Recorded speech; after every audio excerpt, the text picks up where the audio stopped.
আহ, কি আসলে এই পরিস্থিতিগুলি আমরা আগে অনেকবার বলেছি যে এই ইরানের সাথে আহ, যুক্তরাষ্ট্র এবং ইসরায়েলের যে আহ, একচ্ছত্রভাবে যে আধিপত্য নিয়ে এই যুদ্ধটা শেষ করার কথা ছিল, সেটা সম্ভব হয় নাই। এটা আমরা সবাই জানি। এবং এখন প্রতি মুহূর্তে কিন্তু ট্রাম্প তার অবস্থান পরিবর্তন করছেন। এবং অবস্থান পরিবর্তন করার প্রধান কারণ যেটা হচ্ছে যে সেটা ট্রাম্প তার যুদ্ধের কোনো আহ, লক্ষ্যই অর্জন করতে পারে নাই। যদি আমরা ধরি এপিক ফিউরির কথা, তখন তাদের লক্ষ্য ছিল ইরানের রেজিম চেঞ্জ করা, অথবা যারা শাসনে আছেন, ইরানের শাসনভারে আছেন, তাদেরকে সরিয়ে অন্য একটা তাদের পছন্দের মতো একটা সরকারকে বসানো। 2 নম্বর হচ্ছে তাদের যে পারমাণবিক ডিপোজিট আছে বা ইউরেনিয়াম, যেটা অ্যাকুমুলেটেড এনরিচ ইউরেনিয়ামটাকে ধ্বংস করা এবং সেটাকে দখলে নেওয়া। 3 নম্বর হচ্ছে তার মিসাইল ক্ষমতাকে শেষ করে দেওয়া।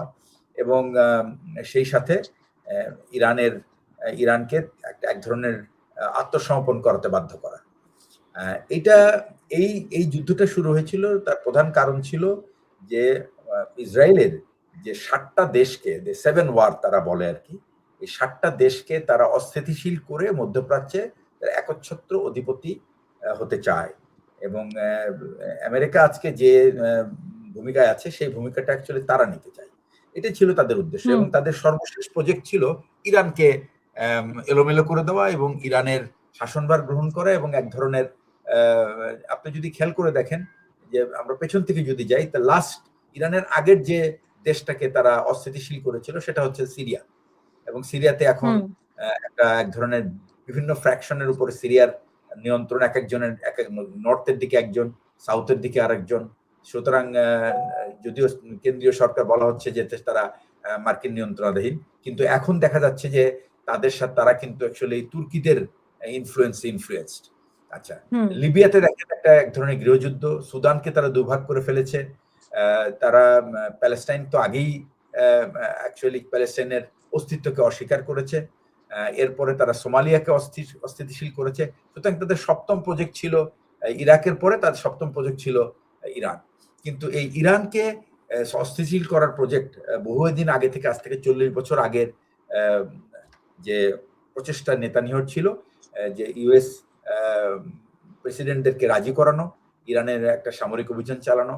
এবং এটা প্রথম তারা শুরু করেছিল 2003-এ, তখন পারে নাই। 2008-এ একবার চেষ্টা করেছে ওবামা আসার পরে, তখনও পারে নাই। এবং সর্বশেষ ট্রাম্প যখন আসে, তখন তারা নিশ্চিত হয় যে ট্রাম্পকে তারা কনভিন্স করতে পারবে। এবং ট্রাম্প তার অ্যাকচুয়ালি যখন তার ইলেকশন ক্যাম্পেইন চলছিল 2024-এ, তখন ট্রাম্প, যেমন আজকে আমি জেফরি স্যাক এবং যে টাকার কালসনের যে ইন্টারভিউটা আমি শুনলাম, সেখানে হুম স্যাক খুব স্পষ্ট করে বলেছিল যে যারা নাকি তেল কোম্পানিদেরকে বলেছিল, you raise $1 billion for me, I will give it back hmm for sure. এবং সেটা কিভাবে করবে? এই $1 বিলিয়ন রেইজ করে যুদ্ধের জন্য যে ডিপ্লোমেসি বা তার কংগ্রেস এবং সিনেটরদেরকে এবং তার যেটা ক্লোজ সার্কিট, তাদেরকে রাজি করিয়ে যুদ্ধে যাওয়া।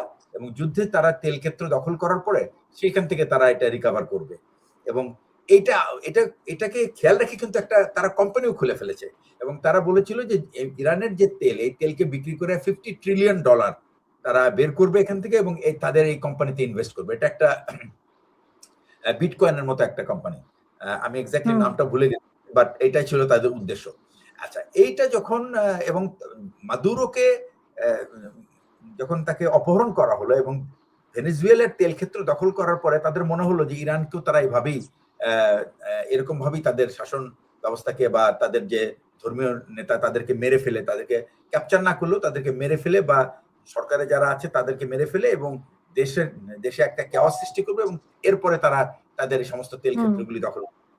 এটাই ছিল তাদের প্ল্যান। কিন্তু এটা যখন তখন 48 দিন পরে যখন এটা ব্যর্থ হলো, তখন কিন্তু তারা বাধ্য হলো একটা যুদ্ধবিরতিতে যেতে।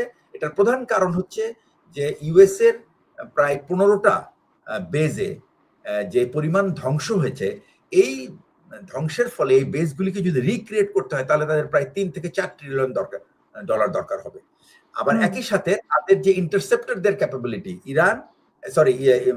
ইসরায়েল এবং যুক্তরাষ্ট্র তাদের দুটাই এমন একটা পর্যায়ে পৌঁছে গেছে, এরপরে যদি ইরানকে যুদ্ধ চালাতে হয় তাহলে তাদের আমি বলবো তারা সেই সীমা অতিক্রম করে যাচ্ছে এবং তারা একটা কালমিনেশন পয়েন্টে পৌঁছবে, অর্থাৎ এরপরে আর তাদের কোনো আক্রমণাত্মক যে অভিযানগুলি চালাতে পারবে না। তো এই যুদ্ধবিরতিটাকে কিন্তু তারা আস্তে আস্তে রেজ করলো, করার পরে প্রথমে কিন্তু এই সেই যে আমেরিকার যে ব্লকেটটা এটা কিন্তু দেয় নাই। না দেওয়ার ফলে হলো কি, ইরান যখন হরমুজের পুরো কন্ট্রোল পেয়ে গেল যুদ্ধবিরতির সময়, তখন হঠাৎ করে ট্রাম্পকে তার উপদেষ্টারা বুদ্ধি দিল যে তুমিও একটা ব্লকেট করো, কারণ ইরান তো এর থেকে বেনিফিট নিয়ে যাচ্ছে কিন্তু তুমি তো কিছু নিতে পারছো না, তো ইরানের বেনিফিটটাকে ডিনাই করতে হবে, তখন সেই ব্লকেটটা করলো। এই ব্লকেটের পরে যখন দেখলো যে সেটা তাতেও কোনো কাজ হচ্ছে না, কারণ সে কোস্টলাইন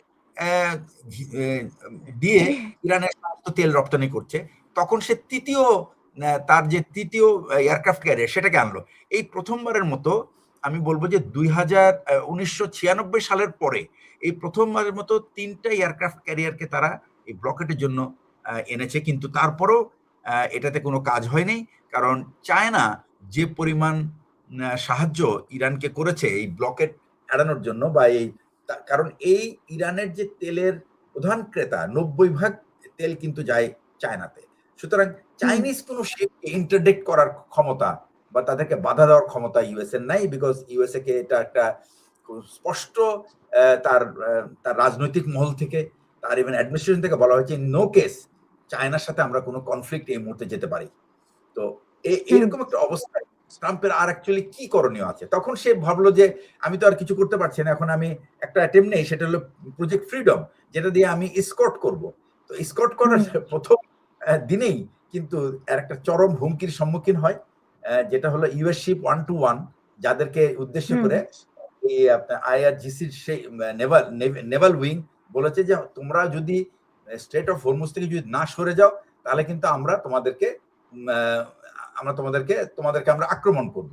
এরকম অবস্থায় কিন্তু তারা, আমি বলবো যে ওই দুটো মাত্র শিপ তারা বের করার চেষ্টা করেছিল, সম্ভবত তারা সাকসেসফুল হয়েছিল, এরপরে আর তারা এটাতে আগানোর সাহস পায় নাই, কারণ এই হরমুজের যে 21 মাইল জায়গা, এই জায়গাটি কিন্তু কমপ্লিটলি ইরানের নেভির ডমিনেশনের মধ্যে, এবং যখন তারা এই ফ্রিডম প্রজেক্টের যখন প্রথম যে অপারেশনটা করতে যায়, ওই মুহূর্তে কিন্তু ইউএই তাদের আক্রমণের সম্মুখীন হয়, কারণ ইউএইর সাপোর্ট নিয়েই এই কাজগুলি করছিল।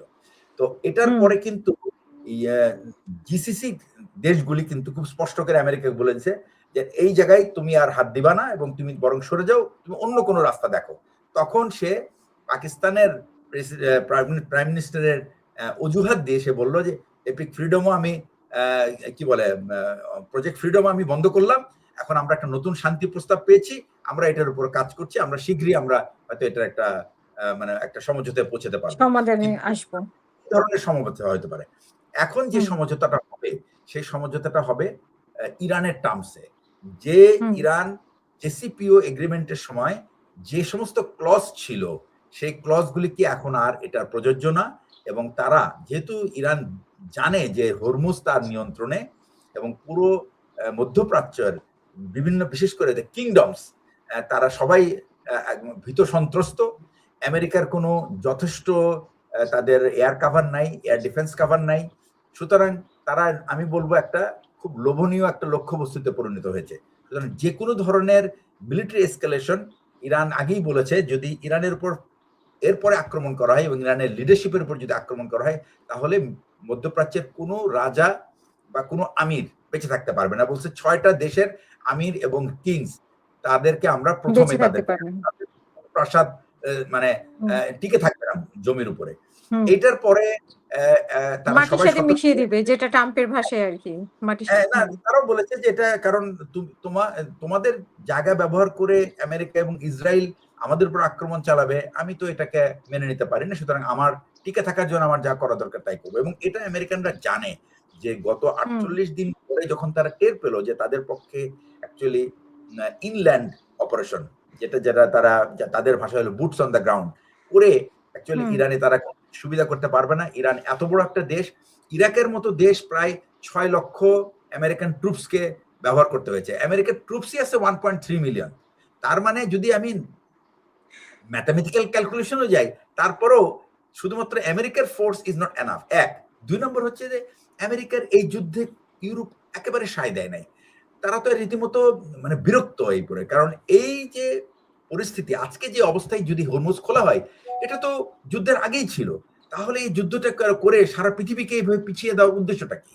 তো এটার জন্য কিন্তু ট্রাম্প অলরেডি আমি মনে হয় এটার জন্য দায়ী। বিশ্ববাসীর কাছে শেষ এটার জন্য করবেন সে প্লিজ। দায়ী। সুতরাং এই অবস্থা থেকে বের হওয়ার জন্য ট্রাম্প আপ্রাণ চেষ্টা করছে কোনো না কোনো ভাবে একটা সম্মানজনক কোন চুক্তি দিয়ে যদি বের হওয়া যায়। এখন সেটা কি, সেটা আমরা এখন দেখার অপেক্ষায় আছি। কারণ আমেরিকাও বলেছে যে আমরা ইরানের কাছ থেকে একটা ইরান বলেছে আমরা আমেরিকার কাছ থেকে একটা প্রস্তাব পেয়েছি এবং এই প্রস্তাব আমরা চেষ্টা করব। আরেকটা জিনিস হলো আপনি খেয়াল করে দেখেন, বিশ্বের অনেক নেতারাই কিন্তু এক্সপ্রেস করেছে যে এই যুদ্ধের মাধ্যমে আমেরিকাকে রীতিমতো ইরান আমেরিকার নেতৃত্বকে অসম্মান করে আমেরিকাকে একটা অপমানজনক অবস্থায় ফেলে দিয়েছে।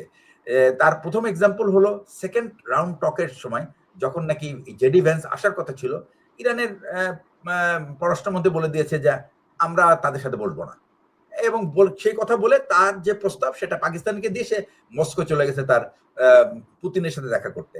শুধু এই যে একটা মানে ডিনায়াল আর কি, আমেরিকার প্রতিনিধি দল আসবে, তাদের সাথে ইরান দেখা করতে প্রস্তুত নয়, রাজি নয়।